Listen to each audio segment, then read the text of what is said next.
कर रहे हैं।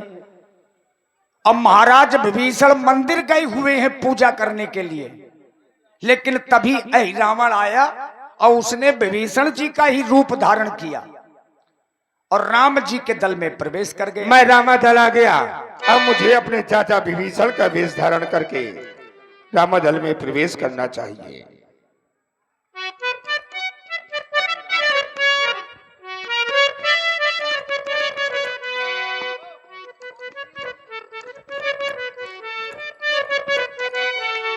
और सीताराम सीताराम कहना चाहिए, जैसे रखे राम जी रहना चाहिए।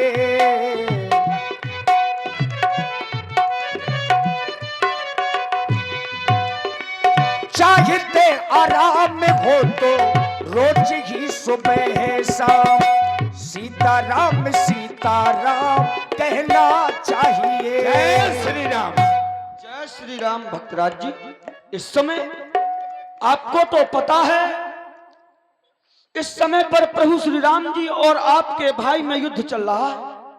इतनी रात्रि में आप आए हो, कहां गए हुए थे? हे हनुमान जी, तुम्हें तो पता है आज मेरा भतीजा जिस समय मारा गया युद्ध भूमि में मेघनाथ, तो उसकी पत्नी सुलोचना सती हुई है, इसलिए थोड़ा सा विलंब हो गया।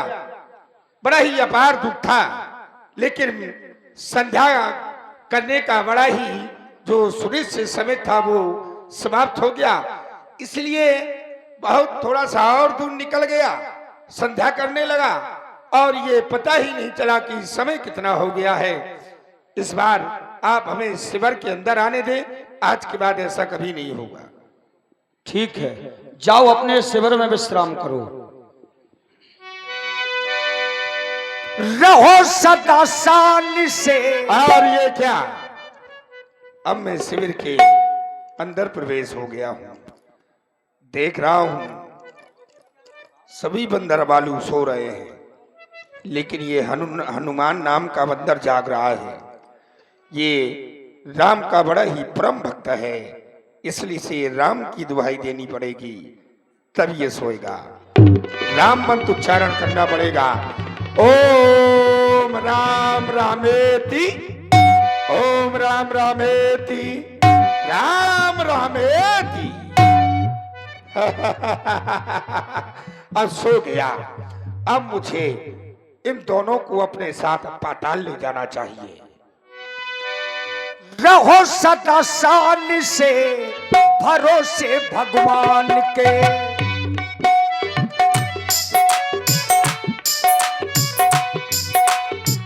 काल के भीतर से ना डरना चाहिए, जैसे रखे राम जी रहना चाहिए। अब जब हनुमान जी जागे और यहाँ विभीषण जी भी आ गए। जय हो। अरे हनुमान जी महाराज, इधर देखिए, प्रभु कहाँ हैं? पहरे में तो आप ही थे ना आज। अर्धरात्रि में विभीषण जी तुम ही तो आए थे। मैं आया था। हाँ, तुम ही थे। भ्रम हुआ होगा आपको। नहीं नहीं, मैंने अपने इन नेत्रों से देखा है, आप ही आए थे। मैं तो आज संध्या से ही प्रभु की सेवा में हूँ, मैं कहीं गया भी नहीं। तो फिर कौन हो सकता है?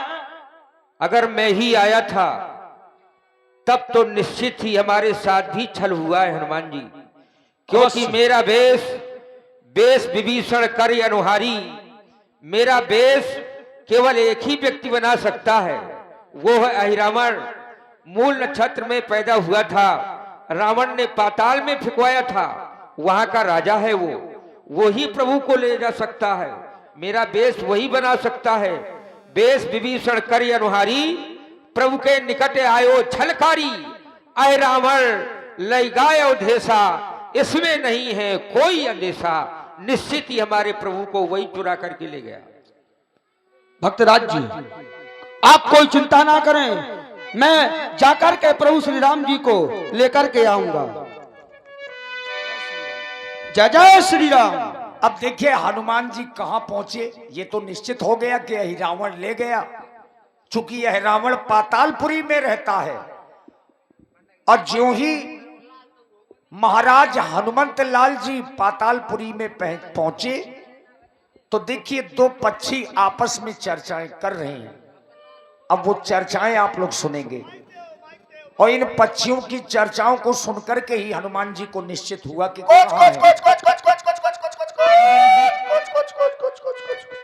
स्वामी स्वामी स्वामी, मेरे पेट में बच्ची है, मेरा मन हो रहा है मनुष्य का ताजा ताजा मांस खाऊं। कुछ कुछ कुछ कुछ कुछ कुछ कुछ कुछ कुछ प्राण प्रिय है रावण महाराज, दो बालक चुरा के लाए हैं, वही जा रहा हूं मैं, अपने चोंच में मांस का लोथड़ा दबा के लाऊंगा, फिर तुम खा लेना। और जिस पेड़ पर हम दोनों बैठे हैं, इसी पेड़ के नीचे से रास्ता है पाताल जाने की। हाँ, मैं जा रहा हूं। कुछ कुछ कुछ कुछ कुछ कुछ कुछ कुछ कुछ। मुझे विश्वास हो गया। मैंने चारों दिशाओं में घूमा, परंतु मुझे पाताल लोक की कोई रास्ता नहीं मिली। ये मेरे सहाय बने हैं, इन्होंने मुझे रास्ता का ठिकाना बताया है। मैं जाता हूं उस पातालपुरी के लिए। जय जय श्री राम। अब देखिए हनुमान जी ने क्या किया, देवी मैया के अंदर ही समाहित हो गए। हेलो, अब यहां पर हनुमान जी ने अपनी बुद्धि का प्रयोग किया। जिस देवी में राम जी लक्ष्मण जी की बलि चढ़नी है, उसी देवी के अंदर समाहित हो गए हनुमान जी। इधर रावण ने पंडा को बुलवाया, मालिनों को बुलवाया, ताकि मैया की विधिवत पूजा हो सके। आइए अब देखें मैया की पूजा होने जा रही है। वो पंडा बाबा,